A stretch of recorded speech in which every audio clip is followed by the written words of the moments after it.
نحمده ونصلي على رسوله الكريم اما بعد فاعوذ بالله من الشيطان الرجيم بسم الله الرحمن الرحيم ان الله وملائكته يصلون على النبي يا ايها الذين آمنوا صلوا عليه وسلموا تسلیما۔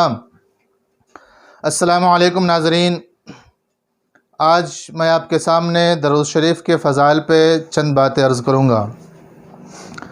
اللہ تبارک و تعالیٰ نے قرآن کریم میں واضح طور پر ارشاد فرمایا کہ بے شک اللہ اور اس کے فرشتے نبی پر درود بھیجتے ہیں، اے ایمان والو تم بھی ان پر درود و سلام بھیجو۔ رسول اللہ صلی اللہ علیہ وسلم انسانیت کے سب سے بڑے محسن ہیں۔ آپ صلی اللہ علیہ وسلم امت کے بارے میں ہمیشہ فکر مند رہتے تھے اور غمگین رہا کرتے تھے، جس کے بارے میں ارشاد ہے کان دائم الفکرہ متواصل الاحزان۔ اور آپ صلی اللہ علیہ وسلم فرماتے ہیں کہ میں لوگوں کو جہنم کی آگ سے بچا رہا ہوں۔ اس کی مثال یہ بیان فرمائی کہ جیسے کوئی جا رہا ہو، میں اس کے کمر پکڑ کے کھینچ رہا ہوں اور وہ جو پروانے کی طرح ٹوٹے پڑتے ہیں جو آگ پہ جانے کے لیے۔ درود شریف جو شخص اللہ کے رسول پر بھیجتا ہے، اللہ کے رسول صلی اللہ علیہ وسلم نے فرمایا من صلی علی واحدۃ صلی اللہ علیہ 10 صلوات ویحط عنہ بما 10 سیئات ورفعہ بما 10 درجات، کہ جو شخص رسول اللہ پر ایک مرتبہ درود بھیجتا ہے، اللہ کے رسول صلی اللہ علیہ وسلم فرماتے ہیں کہ اس سے 10 درجات بلند کر دیے جاتے ہیں، اس کے 10 درجات بلند ہوتے ہیں، 10 گناہ معاف کیے جاتے ہیں اور اللہ کی 10 رحمتیں اس پہ نازل ہوتی ہیں۔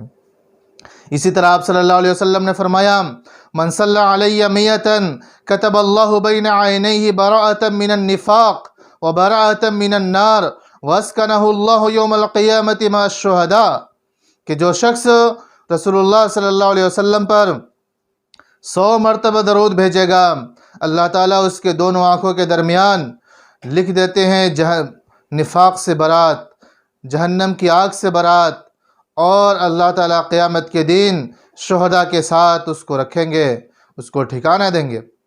یہ کتنی بڑی فضیلت ہے کہ صرف 100 مرتبہ درود پڑھنے پر ہمارا شمار قیامت کے دن شہداء کے ساتھ ہوگا۔ اور شہید کے بارے میں اتنا زیادہ مرتبہ و مقام دیا گیا ہے شہید کو کہ اس کے تمام گناہ معاف کر دیے جاتے ہیں اور اس کو جنت میں داخل کیا جائے گا۔ اسی طرح آپ صلی اللہ علیہ وسلم نے فرمایا کہ ان اولی الناس بی یوم القیامہ اکثرہم علی صلاۃ، کہ جو شخص قیامت کے دن مجھ سے زیادہ قریب ہونا چاہتا ہے اس کو چاہیے کہ سب سے زیادہ مجھ پہ درود بھیجے، یعنی جو سب سے زیادہ درود بھیجے گا وہی شخص مجھ سے سب سے زیادہ قیامت کے دن قریب ہوگا۔ اللہ کے رسول صلی اللہ علیہ وسلم پر جو بندہ بھی جہاں بھی درود پڑھتا ہے، اللہ تعالیٰ نے اس کے لیے فرشتے متعین کر دیے ہیں۔ آپ صلی اللہ علیہ وسلم فرماتے ہیں ان للہ تعالی ملائکہ سیاحین فی الارض یبلغونی من امت السلام، کہ اللہ تعالیٰ نے دنیا کے اندر روئے زمین پر کچھ فرشتے مقرر کر دیے ہیں جو گردش کرتے رہتے ہیں، میری امت میں سے جو بھی مجھ پر سلام بھیجتا ہے وہ مجھ تک آ کر پہنچاتے ہیں۔ اسی طرح آپ صلی اللہ علیہ وسلم نے فرمایا حیثما کنتم فصلوا علی فإن صلاتکم تبلغنی، تم جہاں کہیں بھی رہو مجھ پر درود بھیجو، تمہارے درود مجھ تک پہنچائے جاتے ہیں۔ اور درود بھیجنے میں اور سلام بھیجنے میں ہمیں یہ چاہیے کہ اعتدال کا راستہ اختیار کریں۔ بہت سارے لوگ یہ سمجھتے ہیں کہ بہت ہی زور سے پکاریں گے اور 10 لوگ سنیں گے تبھی ہمارے صلاۃ و سلام اللہ کے رسول تک پہنچیں گے۔ ایسا نہیں ہے، کہیں بھی رہے آپ آہستہ پڑھیں یا زور سے پڑھیں، آپ کے صلاۃ و سلام اللہ کے رسول تک فرشتے پہنچاتے ہیں۔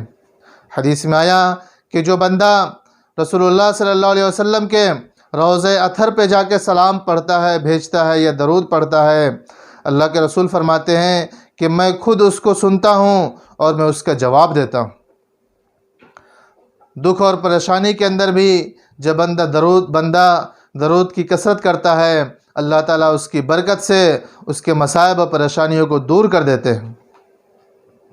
درود پڑھنے سے اللہ سے محبت، اللہ کے رسول سے محبت بڑھتی ہے اور درود پڑھنا محبت کی نشانی ہے۔ آپ صلی اللہ علیہ وسلم نے فرمایا المرء مع من احب، کہ قیامت کے دن انسان اس کے ساتھ اٹھایا جائے گا، اس کے ساتھ ہوگا جس سے اس نے محبت کی ہے۔ اگر ہم چاہتے ہیں کہ اللہ کے رسول کے ساتھ ہمارا حشر ہو، ہم اللہ کے رسول کے ساتھ قیامت کے دن رہیں اور اس سے قرب حاصل ہو، تو ہمیں چاہیے کہ کثرت سے اللہ کے رسول پہ درود پڑھیں۔ دنیا میں ہم ایسے وقت میں پیدا ہوئے جب اللہ کے رسول کا دیدار ہمیں نصیب نہیں ہو سکتا، کیونکہ آپ پردہ فرما چکے ہیں۔ تو حدیث میں آیا کہ اگر کوئی شخص، کوئی بندہ خواب میں میری زیارت کرتا ہے تو حق ہے، کیونکہ کوئی شیطان میری شکل نہیں بنا سکتا۔ اور اللہ کے رسول کا اگر کوئی دیدار کرنا چاہے تو اس کو چاہیے کہ کثرت سے درود پڑھے۔ جتنا زیادہ اللہ کے رسول پہ درود بھیجے گا، اللہ کے رسول ضرور اس کو اپنا خواب میں دیدار نصیب فرمائیں گے۔ اس لیے ہمیں چاہیے کہ درود بھیجیں، اور درود کی قبولیت کے بارے میں 100% یقین ہے، کیونکہ اللہ تعالیٰ خود فرما رہے ہیں اس کی قبولیت کے بارے میں۔ تو اس لیے اگر ہم دعا بھی مانگتے ہیں تو ہمیں چاہیے کہ اپنی دعاؤں سے پہلے درود شریف پڑھے۔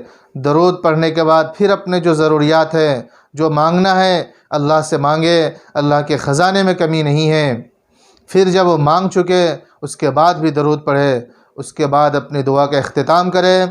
تو اللہ تعالیٰ جب درود کو قبول کرنے کے بارے میں فیصلہ فرما چکے ہیں، جب ہم نے دعا سے پہلے درود پڑھا وہ قبول ہو گئی، دعا کے بعد میں پڑھا وہ قبول ہو گئی، تو جو بیچ میں ہم نے دعائیں کی ہے، ہم نے مانگی ہے، تو اس کے قبولیت کے 100% یقین ہوتے ہیں کہ ضرور اللہ تعالیٰ اس دعا کو بھی جو بیچ میں کی گئی ہے وہ قبول کی جائیں گی۔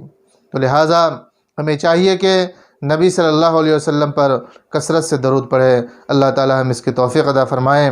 آمین۔ وآخر دعوانا الحمد للہ رب العالمین۔